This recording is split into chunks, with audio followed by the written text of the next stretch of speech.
So just to get things underway here, this is a subcommittee of the Budget Committee. Councillor Pasternak and I are here. Councillor Pasternak from Ward 10, York Centre. I'm John Campbell from Ward 4, Etobicoke Centre, and we're joined by Councillor Francis Nunziata, the former mayor of the city of York. We were just reminiscing about that. Anyhow. So if there's anyone here who has not registered and would like to make a deputation, please provide your name to the clerks. We have two individuals. We had a number of individuals this afternoon at 3 o'clock who made deputations. I have a list of two people here today. We've heard deputations previously at the Etobicoke Civic Centre and last night and yesterday at the North York Civic Centre. Incidentally, both of those times we were joined by Mayor Tory, and he's been an active participant in these deliberations. So, the first person so you'll have 5 minutes to speak, after which you may be asked a couple of questions. The first woman I have is Liliana Holden. And there she is. Good evening. Good evening. Good evening. So you've got 5 minutes or so, and if we get past the 5 minute mark, I'll give you a little nudge. Okay. Okay? So, good evening, councillors. My name is Liliana Holden. I'm a nutrition coordinator for St. Stephen Catholic School in Rexdale, Ontario, which we are located in North Etobicoke City, Ward 2.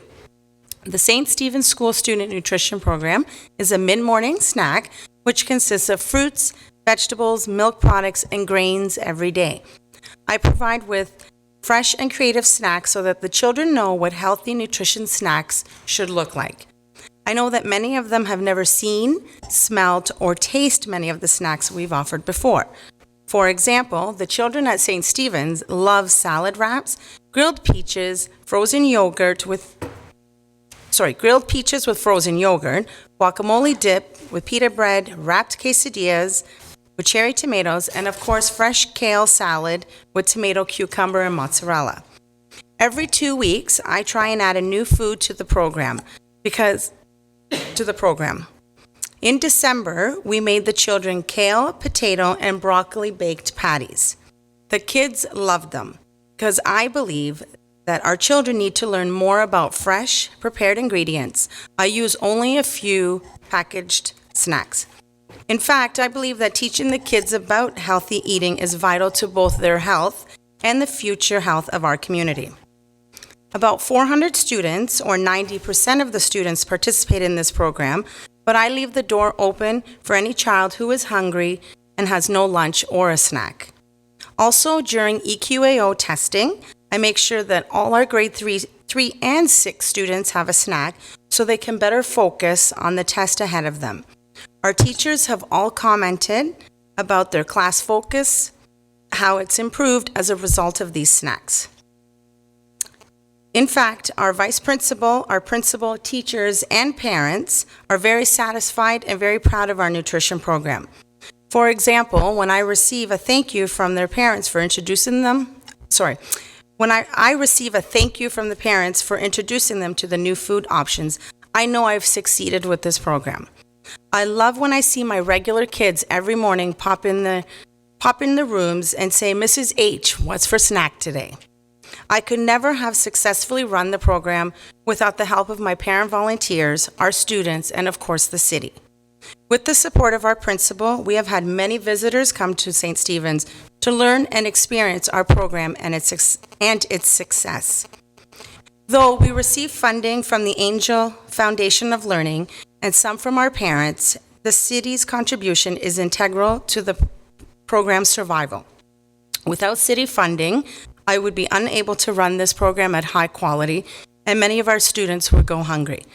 Thank you for providing this vital funding to our school, and I hope you will consider continuing to provide the funding for these students in the interest of their health and success. Thank you. Any questions? So, Mrs. H, I have a question. Sure. You're a volunteer? I am a volunteer. You're a volunteer. How many years have you been volunteering? 10. 10. So it's not really a question. I'll just say, these programs are often run and actively, I guess, engaged by parent volunteers such as you, and I think that's fantastic. James Pasternak and I were both trustees with the school board for a number of years, and we know of the importance of the nutrition programs. So thank you very much, and thank you for coming tonight. You're welcome. Next individual I have is Priscilla Zopata.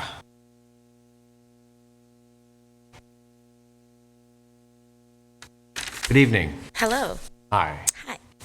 Hi, everyone. My name is Priscilla Zapata. I'm the Student Nutrition Program Coordinator at Bala. Our school is located in this old city of York, which means we are in Ward 11. First, I would like to thank all counselors and visitors for your time. At Bala, we have been running our morning meal program for 9 years now. Every single one of our 260 students receives the morning meal. Our program is universal, which means every child gets a yummy meal regardless of their ability to contribute to the program. As a coordinator to the program, my responsibilities are to create and plan menus, do the budgeting to stretch the funds to allow me to successfully run the program to the end of the school year. I don't just plan the meals. I do the ordering, prepare the morning meals, hot lunches, and maintain a well-organized and clean kitchen. All this is done by myself 5 days a week. Sometimes I do have volunteers that are parents of some of the children that come to the school. They help with daily routines in the kitchen, and it's very appreciated because at times the kitchen can get hectic. Our program follows the nutrition standards set by Public Health, serving the 3 food groups: a full serving of a whole grain product, a fruit or vegetable, and a dairy. For example, whole wheat crackers, an apple, or a serving of milk.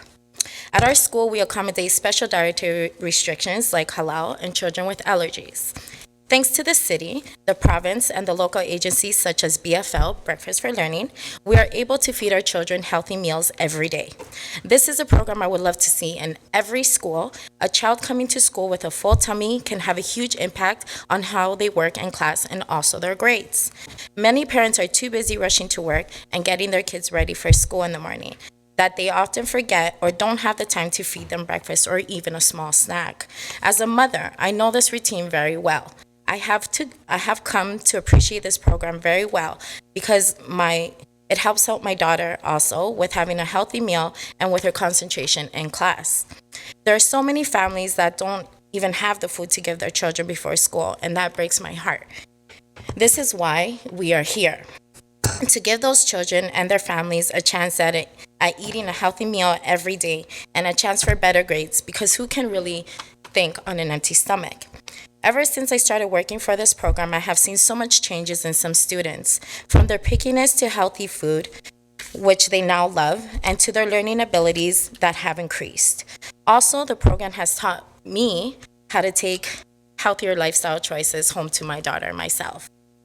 At Bala, we have a very diverse community. We have families who contribute to our program to help to keep it running, and for that, we are very thankful. We also have families that may not be able to contribute as much, but since we are universal, it's very rewarding to know we can help them out and relieve some of their stress. What an amazing feeling it gives me to know that I can feed our children healthy snacks every day so they can work better in class. A full tummy equals less distractions and more interest in learning. Thanks to this program, we are building a better and healthier generation. One of the challenges I face with the program is to have the families follow a healthier eating routine at home for their children.